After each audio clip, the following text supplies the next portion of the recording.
मेरा नाम अमृता है। 20 साल की उम्र में मैं बहुत खूबसूरत थी। आज मैं बताऊंगी कि सुहागरात के दिन मेरे साथ क्या हुआ। शादी के बाद से ही मेरे साथ कुछ अजीब होने लगा। मेरे ससुर जी हर रात किसी ना किसी बहाने से मेरी सेवा लेने के लिए मेरे कमरे में आ जाते थे। मेरी जिंदगी की यह सच्ची कहानी सुनकर आप भी शायद हैरान रह जाएंगे। मेरे साथ एक बहुत बड़ा धोखा हुआ था। करण नाम के जिस लड़के से मेरी शादी हुई थी, सुहागरात की रात मैंने देखा कि वह मेरे कमरे में है ही नहीं, बल्कि वहां कोई और लड़का मौजूद था।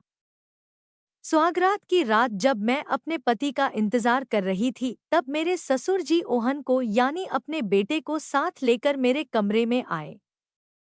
मैं तो यह देखकर ही हैरान थी कि ससुर जी इस तरह अपने बेटे को पकड़कर मेरे कमरे में क्यों लाए हैं। इसके बाद दूल्हा जब मेरे पास आया तो अचानक मेरे कान के पास चिल्लाकर बोला का नहीं, दुल्हन जल्दी से मेरी चॉकलेट निकालकर मुझे दो। पापा ने कहा है कि मेरी चॉकलेट तुम्हारे पास ही है। दूल्हे के इस पागलपन को देखकर जब मुझे उस पर शक हुआ तो मैंने उसके चेहरे से पगड़ी हटाकर जब उसकी तरफ देखा तो मेरे पैरों तले जमीन ही खिसक गई। मंडप में जिस लड़के से मेरी शादी हुई थी सुहागरात के रात मेरे कमरे में, तो वह लड़का था ही नहीं। उस लड़के का पागलपन देखकर मैं जब डर के मारे जल्दी से कमरे से बाहर निकली तो मैंने रोना चिल्लाना शुरू कर दिया और जोर जोर से अपने ससुर जी को आवाज देने लगी। जब ससुर जी मेरी चीख सुनकर पास आए तो मैंने उनसे रोते रोते कहा, पापा जी आपने किसे मेरे कमरे में छोड़ दिया है? वो तो एक पागल है और मेरी शादी तो करण से हुई है। करण कहाँ है? ससुर जी तब मुस्कुराते हुए मेरे कंधे पर हाथ रखकर बोले, बहू यही तो करण है। यही मेरा इकलौता बेटा है जिसके साथ तुम्हारी शादी हुई है। यही लड़का तुम्हारा पति है। जाओ अंदर जाओ। मैं तो घबरा कर बोली, पापा जी आप एक बार अंदर आकर देखिए। यह लड़का करण नहीं है। मेरी शादी इस लड़के से नहीं हुई है। इतना कहने के बावजूद मेरे ससुर ने मेरी एक भी बात नहीं सुनी और मुझे जबरदस्ती कमरे के अंदर धकेलकर दरवाजा बाहर से बंद करके चले गए। मुझे पूरी रात उस पागल के साथ गुजारनी पड़ी और मुझे यह समझने में देर नहीं लगी कि हमारे साथ बहुत बड़ा धोखा हुआ है। मैंने तो कभी सपने में भी नहीं सोचा था कि मेरी जिंदगी में कभी इतना बुरा दिन आएगा। उस दिन यह सब देखने के बाद मेरे दिमाग ने तो जैसे काम करना ही बंद कर दिया था। मैं कुछ समझ ही नहीं पा रही थी कि अब मैं क्या करूं। फिर उसी रात मैंने फोन करके अपने मम्मी पापा को सब कुछ बताया और अगले दिन सुबह जब मेरे मम्मी पापा मेरे ससुराल आए तो मैंने उन्हें सब कुछ बताया कि कैसे ससुर जी ने हमारे साथ धोखा करके एक दूसरे लड़के की तस्वीर दिखाकर मेरी शादी अपने पागल बेटे से करवा दी। मेरी सारी बात सुनने के बाद माँ ने मेरे गाल पर एक थप्पड़ मारकर कहा, तुझे शर्म नहीं आती अपने ससुर जी पर इस तरह के झूठे इल्जाम लगाते हुए? मैंने तब माँ से कहा, माँ, क्या तुम्हें मेरी बातों पर विश्वास नहीं हो रहा है? तो चलो ऊपर, मैं तुम्हें दिखाती हूँ कि जिस लड़के से मेरी शादी हुई है, वह लड़का कल रात मेरे साथ नहीं था। मेरे साथ तो कल रात एक पागल लड़का था।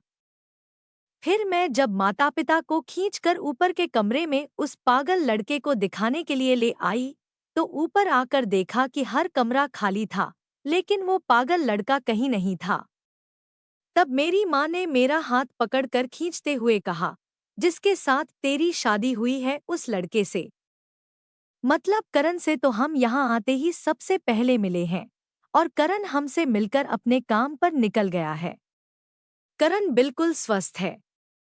वह पागल क्यों होगा? और तेरी बातें सुनकर तो लग रहा है कि तू अपने ही माता पिता को बेवकूफ बनाने की कोशिश कर रही है। देख अमृता, एक बात कान खोलकर सुन ले। इसके बाद अगर हमें फोन करके परेशान किया तो हम भूल जाएंगे कि हमारी कोई बेटी भी है।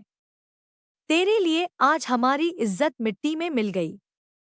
क्या जरूरत थी यह सब नाटक करने की? बस मुझे और तेरे पापा को अपमानित होना पड़ा। उस समय मेरे ससुर जी मुस्कुराते हुए मेरे माता पिता से बोले, शायद मेरे बेटे का आपकी बेटी के साथ किसी बात पर झगड़ा हो गया है, जिसके लिए आपकी बेटी ने गुस्से में आपको फोन करके यहाँ बुला लिया है। फिर मेरे ससुर मेरे पास आकर बहुत प्यार से मेरे सिर पर हाथ फेरते हुए बोले, देखो बहू, तुम दोनों के बीच का झगड़ा तुम दोनों के बीच ही रखो।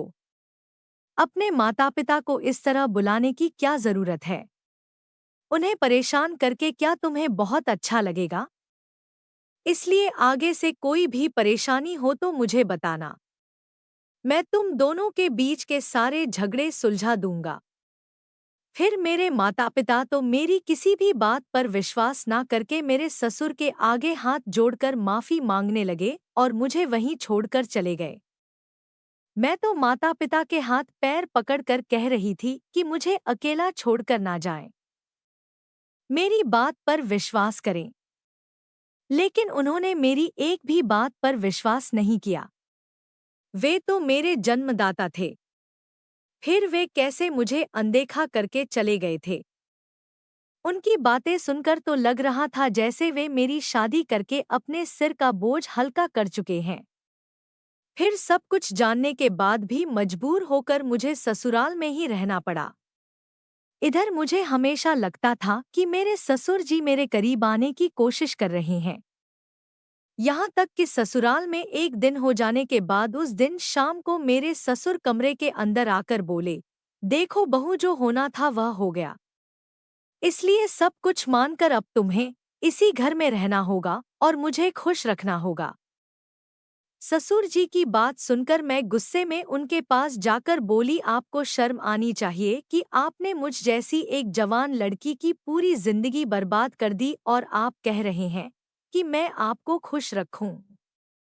सब कुछ जानते बूझते हुए आपने मेरी शादी अपने पागल बेटे से क्यों करवाई?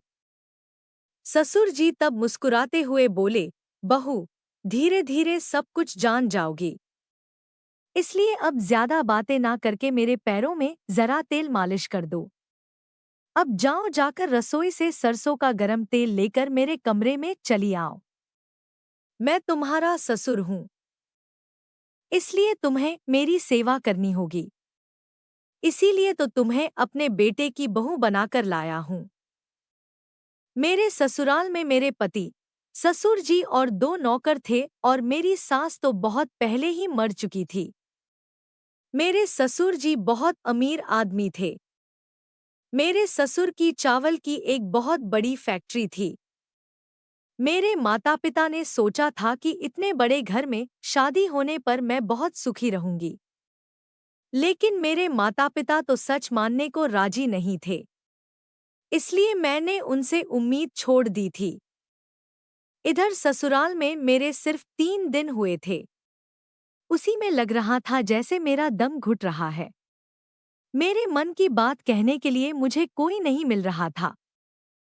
मैं तो यही समझ नहीं पा रही थी कि जिस नौकर की तस्वीर दिखाकर मेरे ससुर ने मेरे साथ शादी तय की थी वो नौकर आखिर गया कहाँ? क्योंकि उस लड़के से मिलते ही मुझे मेरे सारे सवालों के जवाब मिल जाएंगे कि मेरे ससुर ने मेरे साथ ऐसा क्यों किया। फिर उस दिन मेरे ससुर ने जब सरसों का तेल लेकर अपने कमरे में बुलाया तो मजबूर होकर मुझे उनकी सेवा करने के लिए सरसों का तेल लेकर उनके कमरे में जाना पड़ा। फिर हाथ में सरसों के तेल की कटोरी लेकर जब मैं उनके कमरे में गई तो देखा कि वह पहले से ही आराम से बिस्तर पर पैर रखकर लेटे हुए थे। फिर मुझे देखकर बोले, अब सही रास्ते पर आई हो तो अच्छा ही हुआ, वरना सीधा कैसे लाना है वह मैं बहुत अच्छे से जानता हूँ। इसलिए मैं जो कहूँगा वही काम तुम्हें करना होगा। फिर वो बोले, वहाँ खड़ी क्यों हो? जल्दी से तेल लेकर यहाँ आओ और मेरे पैरों में अच्छे से तेल मालिश कर दो। जब से तुम्हारी सास मरी है तब से तो मेरी सेवा ही नहीं हुई है। तो चलो जल्दी हाथ चलाओ। और सुनो, यहाँ से भागने की बात बिल्कुल मत सोचना, क्योंकि यहाँ से भागकर तुम जाओगी कहाँ?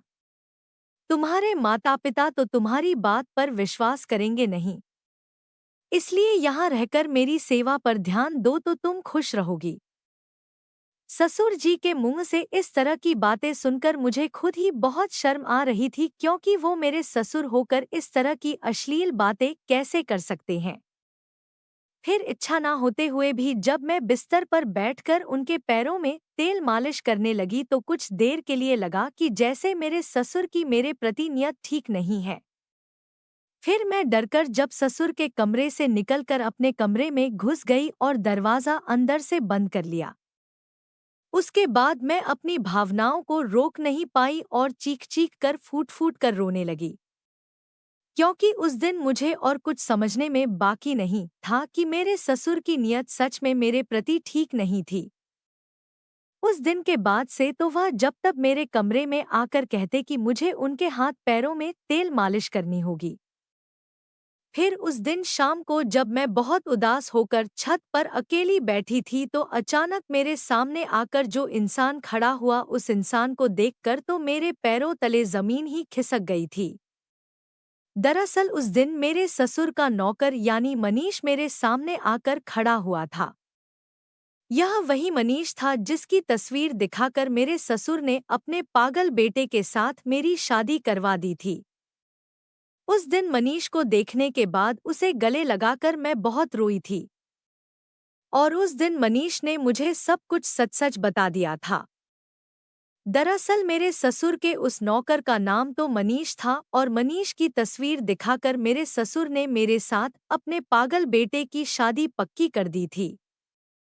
उस दिन मनीष ने मुझे बताया कि मेरे ससुर ने किस वजह से अपने पागल बेटे की शादी मेरे साथ करवाई थी, और मनीष के मुंह से सब कुछ सच सुनने के बाद तो मेरी आंखें फटी की फटी रह गई थी।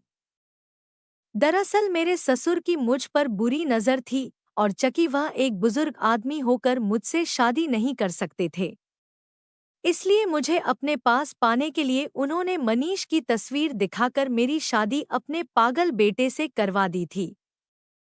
मुझे तो पहले दिन से ही अपने ससुर पर शक हो रहा था, क्योंकि उनका मेरी तरफ देखने का अंदाज मुझे बिल्कुल भी अच्छा नहीं लगता था।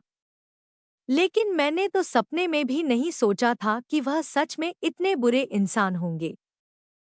फिर उस दिन जब मैं मनीष के साथ छत पर छिपकर बात कर रही थी, ठीक तभी मेरे ससुर मुझे ढूंढते ढूंढते छत पर आ पहुंचे थे, और मुझे और मनीष को एक साथ देखकर ससुर जी ने मनीष को पुलिस के हवाले करने की धमकी दी थी और मुझसे कहा, छी बहू, तुम मेरे घर की बहू होकर एक पराई लड़के के साथ छिपकर छत पर बात कर रही हो। क्या तुम्हारा इस लड़के के साथ कोई रिश्ता है? मेरे ससुर जी तो सब कुछ जानते बूझते हुए मुझ पर ही दोष मढ़ने की कोशिश कर रहे थे। उस समय मनीष तो मेरे ही पक्ष में था और उस समय मेरे और मनीष के बारे में वो सच जानकर तो मेरे ही पैरों तले जमीन खिसक गई थी। दरअसल उस दिन मंडप में मेरे साथ करण तो था ही नहीं। उस दिन मेरी शादी भी मनीष के साथ ही हुई थी, क्योंकि मेरे ससुर का बेटा यानी करण वो तो पागल था, इसलिए वह शादी का मतलब कुछ भी नहीं समझता था, और चूंकि वह पागल था इसलिए उसे मंडप में बिठाना बहुत मुश्किल काम था। और मेरे ससुर जी बहुत अच्छे से जानते थे कि अगर मंडप में करण बैठता तो उसकी सच्चाई सबके सामने आ जाती, और अगर हम सब कुछ सच जान जाते तो हम शादी वहीं तोड़ देते।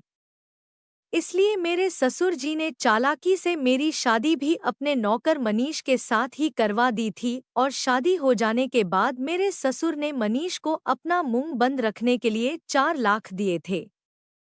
क्योंकि मनीष बहुत गरीब घर का लड़का था, इसलिए उसने अपने परिवार का पेट भरने के लिए 5 लाख रुपए लेकर मेरी शादी कर ली थी। लेकिन बाद में उसे अपनी गलती का एहसास हुआ कि उन 4 लाख के लिए उसने मेरी जिंदगी बर्बाद कर दी।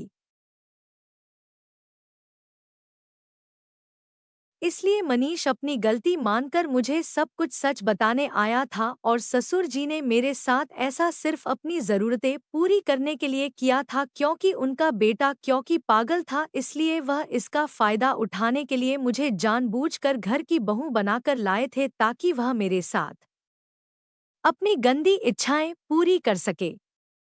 उस दिन सब कुछ सच जानने के बाद मैंने ससुर के सामने मनीष से कहा कि जब सबके सामने आग को साक्षी मानकर मेरी शादी तुम्हारे साथ ही हुई है तो क्या तुम मुझे पत्नी का दर्जा दोगे? क्या तुम मुझे अपने घर ले जाओगे? तब मनीष ने मेरे सामने हाथ जोड़कर सिर झुकाकर कहा, मैम साहब, मैं बहुत गरीब आदमी हूँ। क्या आप मुझ जैसे गरीब आदमी के साथ पूरी जिंदगी गुजार पाएंगे? मैंने तब मनीष से कहा, गरीब होकर भी तुम बहुत ईमानदार आदमी हो। तुम मेरा दर्द समझकर आज मेरी मदद करने आए हो। यही तुम्हारी ईमानदारी का सबूत है।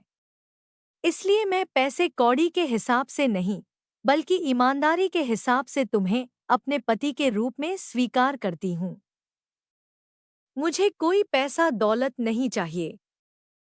हम दोनों की बातें सुनकर ससुर जी ने मनीष के सामने ही मेरा हाथ बहुत जोर से पकड़कर कहा, ए लड़की, क्या तेरा दिमाग खराब हो गया है? मेरा इतना बड़ा घर छोड़कर तू इस नौकर के साथ रहने की बात कर रही है? ज्यादा होशियारी की तो मैं तेरे माता पिता को यहाँ बुला लाऊंगा और पुलिस को भी बुला लाऊंगा। इसलिए चुपचाप मेरे साथ नीचे चल। उस समय मैंने ससुर जी के हाथ से अपना हाथ छुड़ाकर मनीष का हाथ पकड़कर कहा, आपको जिसे बुलाना है आप बुला सकते हैं, क्योंकि यह तो बिल्कुल सच है कि मेरी शादी तो मनीष के साथ ही हुई है। और वैसे भी मेरे माता पिता जब मेरी किसी बात पर भरोसा ना करके मुझे अकेला छोड़कर चले गए थे तो उनके यहाँ आने या ना आने से मुझे अब कोई फर्क नहीं पड़ता।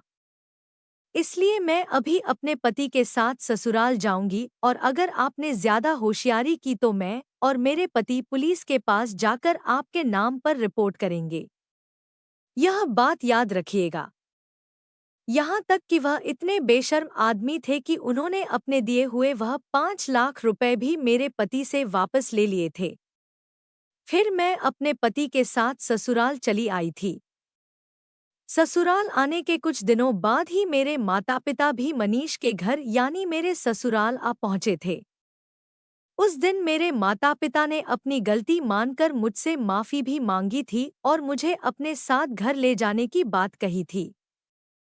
लेकिन मैं उनके साथ वापस घर नहीं गई क्योंकि मेरी शादी तो मनीष के साथ हो ही गई थी। इसलिए माता पिता के साथ वापस जाकर मेरा और कोई फायदा नहीं था। अब मैं अपने पति के साथ बहुत अच्छी हूँ।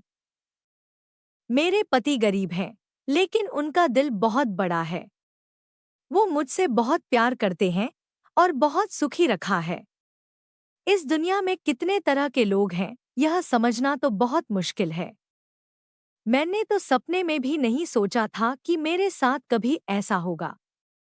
दरअसल बचपन से ही मेरी इच्छा थी कि मेरी शादी एक बहुत अमीर परिवार में हो। लेकिन एक अमीर परिवार में शादी करने का अंजाम इतना बुरा होगा, यह तो मैंने कभी कल्पना भी नहीं की थी। खैर, मैं अब एक गरीब आदमी की पत्नी होकर भी बहुत सुखी हूँ और अच्छी हूँ। दोस्तों, कहानी अच्छी लगी हो तो लाइक, शेयर, सब्सक्राइब करना ना भूलें। धन्यवाद।